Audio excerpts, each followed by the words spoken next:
श्री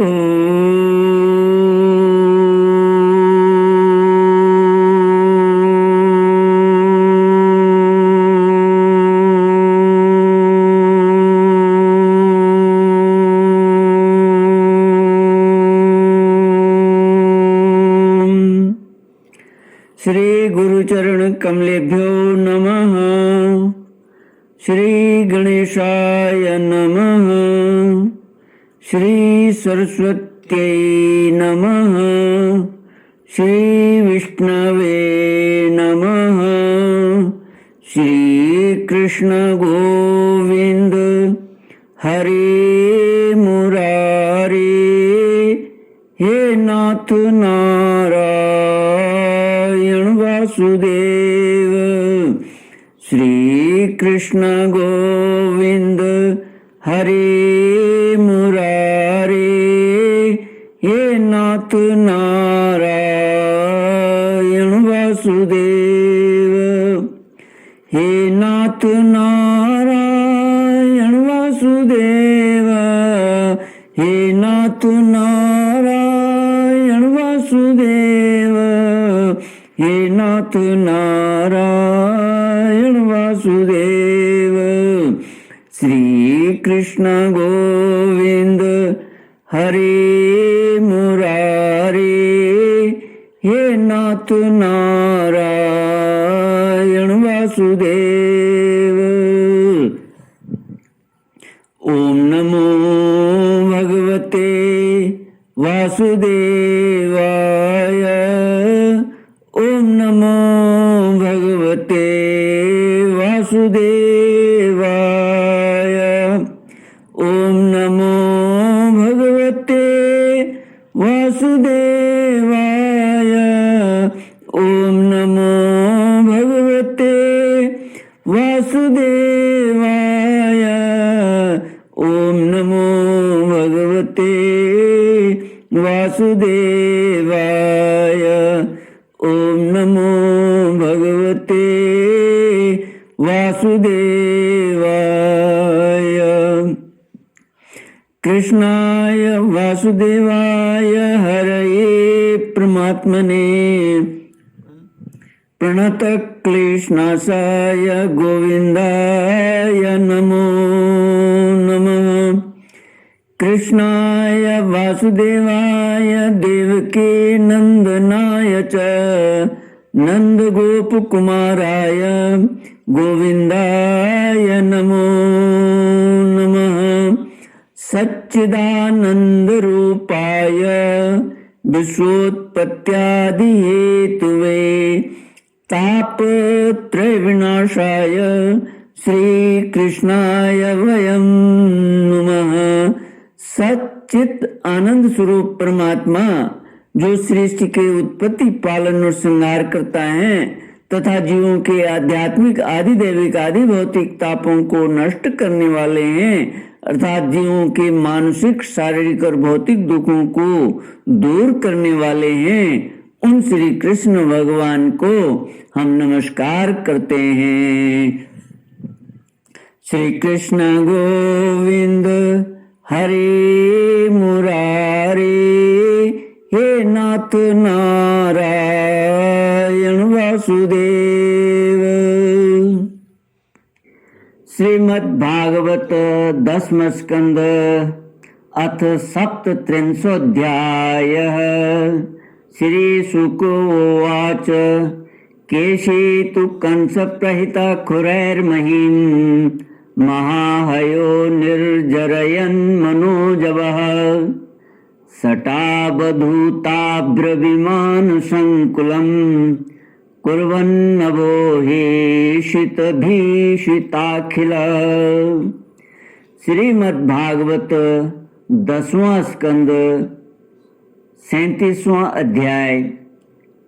केशी और व्योमासुर का उद्धार तथा नारद जी के द्वारा भगवान की स्तुति।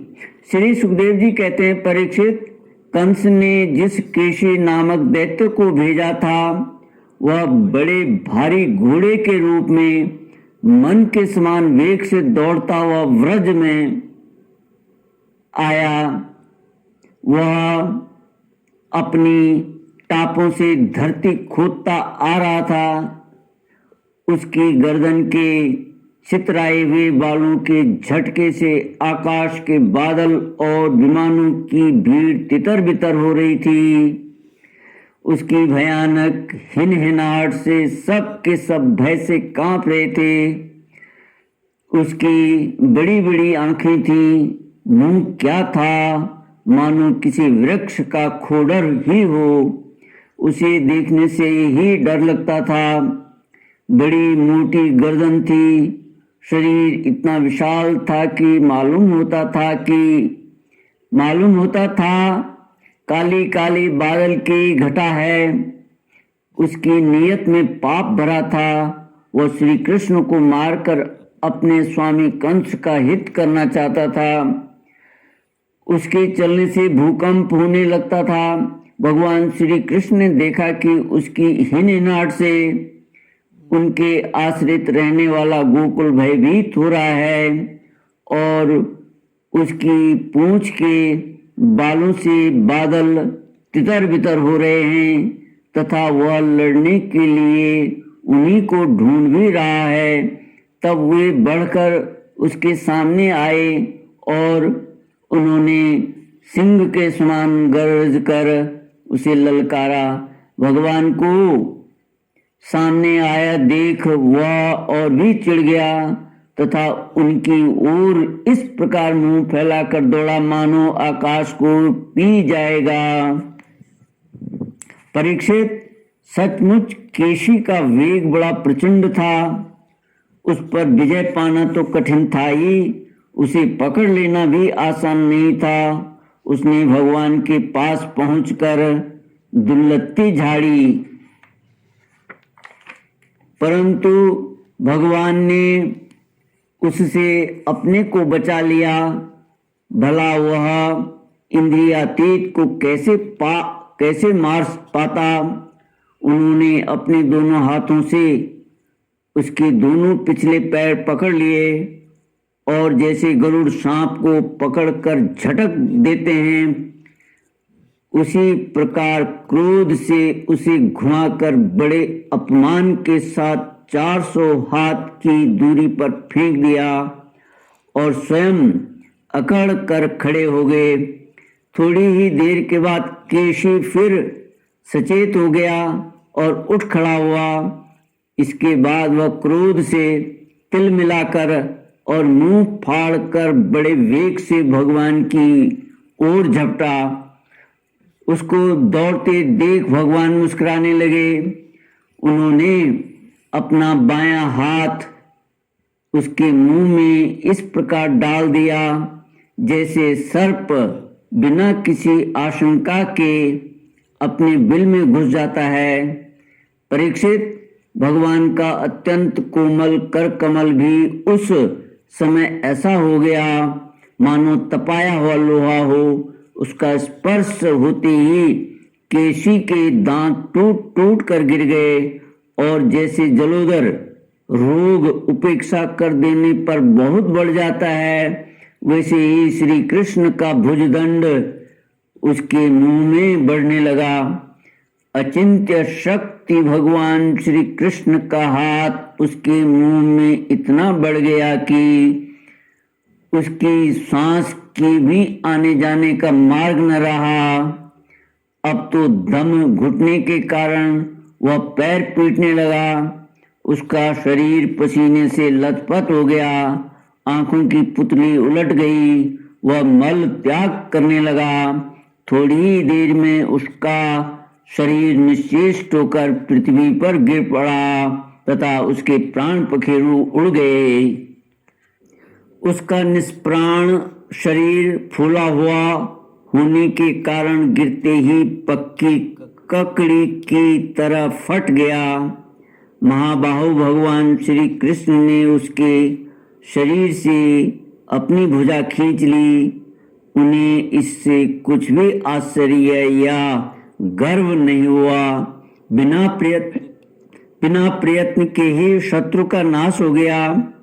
देवताओं को अवश्य ही इससे बड़ा आश्चर्य हुआ। वे प्रसन्न होकर भगवान के ऊपर पुष्प बरसाने और उनकी स्तुति करने लगे।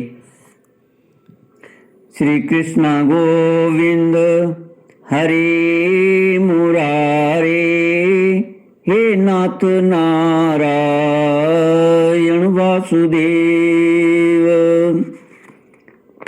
श्री सुखदेव जी कहते हैं, परीक्षित, देव ऋषि नारद जी भगवान के परम प्रेमी और समस्त जीवों के सच्चे हितैषी हैं। कंस के यहाँ से लौटकर वे अनायासी अद्भुत कर्म करने वाले भगवान श्री कृष्ण के पास आए और एकांत में उनसे कहने लगे, सच्चिदानंद स्वरूप श्री कृष्ण, आपका स्वरूप मन और वाणी का विषय नहीं है।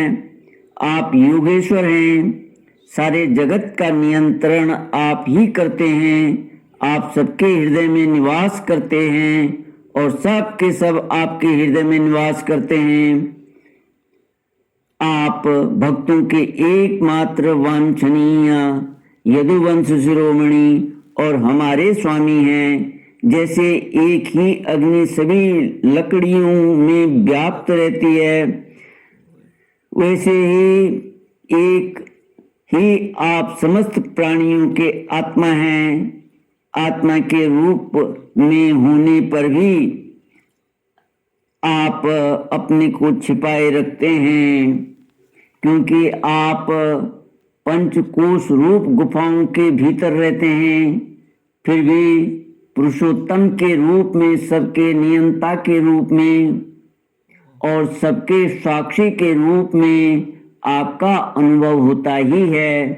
प्रभु, आप सबके अधिष्ठान और स्वयं अधिष्ठान रहित हैं। आपने सृष्टि के प्रारंभ में अपनी माया से ही गुणों की सृष्टि की और उन गुणों को ही स्वीकार करके आप जगत की उत्पत्ति, स्थिति और प्रलय करते रहते हैं। यह सब करने के लिए आपको अपने से अतिरिक्त और किसी भी वस्तु की आवश्यकता नहीं है, क्योंकि आप सर्वशक्तिमान और सत्य संकल्प हैं। वही आप दैत्य, प्रमथ और राक्षसों का, जिन्होंने आजकल राजाओं का वेश धारण कर रखा है और विनाश करने के लिए तथा धर्म की मर्यादाओं की रक्षा करने के लिए यदुवंश में अवतीर्ण हुए हैं। यह बड़े आनंद की बात है कि आपने खेली खेल में घोड़े के रूप में रहने वाले इस केशी दैत्य को मार डाला। इसकी हिननाट से डरकर देवता लोग अपना स्वर्ग छोड़कर भाग जाया करते थे। नारद जी कहते हैं, प्रभु, अब परसों मैं आपके हाथों चाणूर, मुष्टिक, दूसरे पहलवान को वल्ल या पीड़, हाथी और स्वयं कंस को भी मरते देखूंगा। उसके बाद शंखासुर, काल यवन, मुर और नरकासुर का वध देखूंगा। आप स्वर्ग से कल्प वृक्ष उखाड़ लाएंगे और इंद्र की ची चपड़ करने पर आपको उसका मजा चखाएंगे। आप अपनी कृपा, वीरता, सौंदर्य आदि का शुल्क देकर वीर कन्याओं से विवाह करेंगे और जगदीश्वर आपका द्वारका में रहते हुए नृग को पाप से छुड़ाएंगे। आप जामवती के साथ स्यमंतक मणि को जामवान से ले आएंगे और अपने धाम से ब्राह्मण के मरे हुए पुत्रों को ला देंगे। इसके पश्चात आप पौंड्रक, मिथ्या वासुदेव का वध करेंगे, काशीपुरी को जला देंगे, युधिष्ठिर के राजसूय यज्ञ में चेदी राज शिशुपाल को और वहां से लौटते समय उनके मौसेरे भाई दंतवक्त्र को नष्ट कर देंगे। प्रभु, द्वारका में निवास करते समय आप और भी बहुत से पराक्रम प्रकट करेंगे जिन्हें पृथ्वी के बड़े बड़े ज्ञानी और प्रतिभाशील पुरुष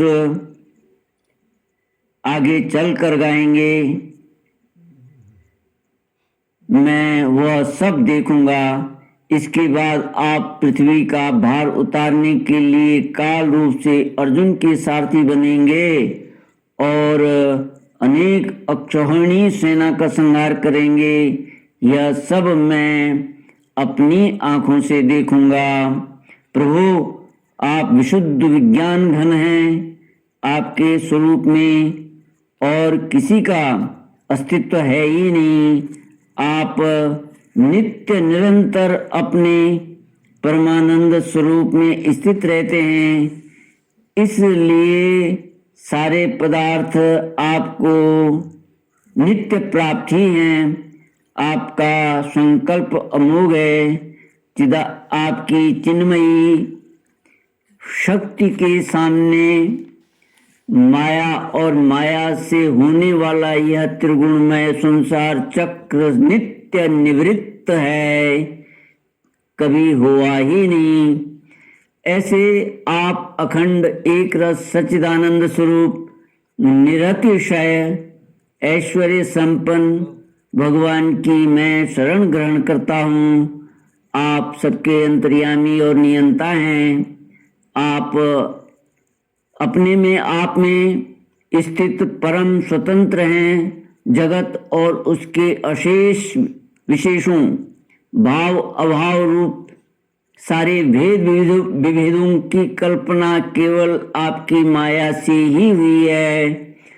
इस समय आपने अपनी लीला प्रकट करने के लिए मनुष्य का सा श्री विग्रह प्रकट किया है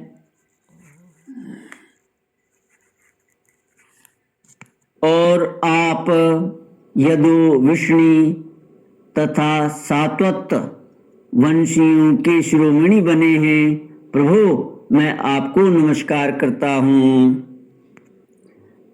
श्री सुखदेव जी कहते हैं, परीक्षित, भगवान के परम प्रेमी भक्त देव ऋषि नारद जी ने इस प्रकार भगवान की स्तुति और प्रणाम किया। भगवान के दर्शनों के आह्लाद से नारद जी का रोम रोम खिल उठा। तदनंतर उनकी आज्ञा प्राप्त करके वे चले गए। इधर भगवान श्री कृष्ण केशी को लड़ाई में मारकर फिर अपने प्रेमी एवं प्रसन्न चित्त ग्वाल बालों के साथ पूर्ववत पशुपालन के काम में लग गए तथा व्रजवासियों को परमानंद वितरण करने लगे। एक समय वे सब ग्वाल बाल पहाड़ की चोटी पर गाय आदि पशुओं को चरा रहे थे तथा कुछ चोर और कुछ रक्षक बनकर छिपने छिपाने का लुका लुकी का खेल खेल रहे थे। राजन, उन लोगों में से कुछ तो चोर और कुछ रक्षक तथा कुछ भेड़ बन गए थे। इस प्रकार वे निर्भय होकर खेल में रम गए थे। उसी समय ग्वाल का वेश धारण करके व्योमासुर वहां आया। वह मायावियों की आचार्य मयासुर का पुत्र था और स्वयं भी बड़ा मायावी था। वह खेल में बहुधा चोर ही बनता और भेड़ बने हुए बहुत से बालकों को चुराकर छिपा आता।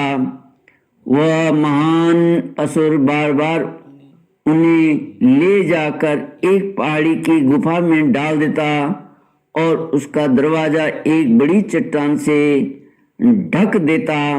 इस प्रकार ग्वाल बालों में केवल 4-5 बालक ही बच रहे। भक्त वत्सल भगवान उसकी यह करतूत जान गए। जिस समय वह ग्वाल बालों को लिए जा रहा था उसी समय उन्होंने जैसे सिंह भेड़िए को दबोच लिए उसी प्रकार उसे धर दबाया। व्योमासुर बड़ा बली था उसने पहाड़ के समान अपना असली रूप प्रकट कर दिया और चाहा कि अपने को छुड़ा लूं, परंतु भगवान ने उसको इस प्रकार अपने शिकंजे में फांस लिया था कि वह अपने को छुड़ा न सका। तब भगवान श्री कृष्ण ने अपने दोनों हाथों से जकड़कर उसे भूमि पर गिरा दिया और पशु की भांति गला घूंटकर मार डाला। देवता लोग विमानों पर चढ़कर उनकी यह लीला देख रहे थे।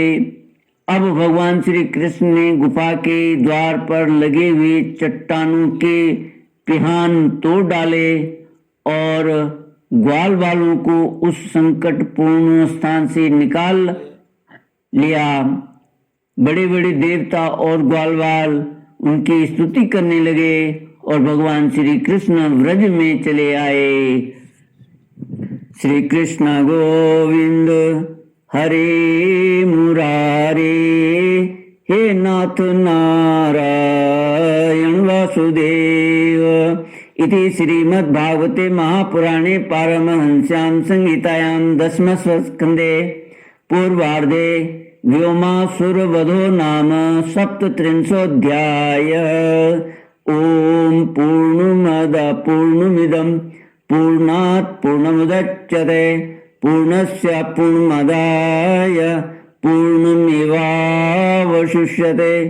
ओम शांति शांति शांति। हरि ओम। श्री गुरुभ्यो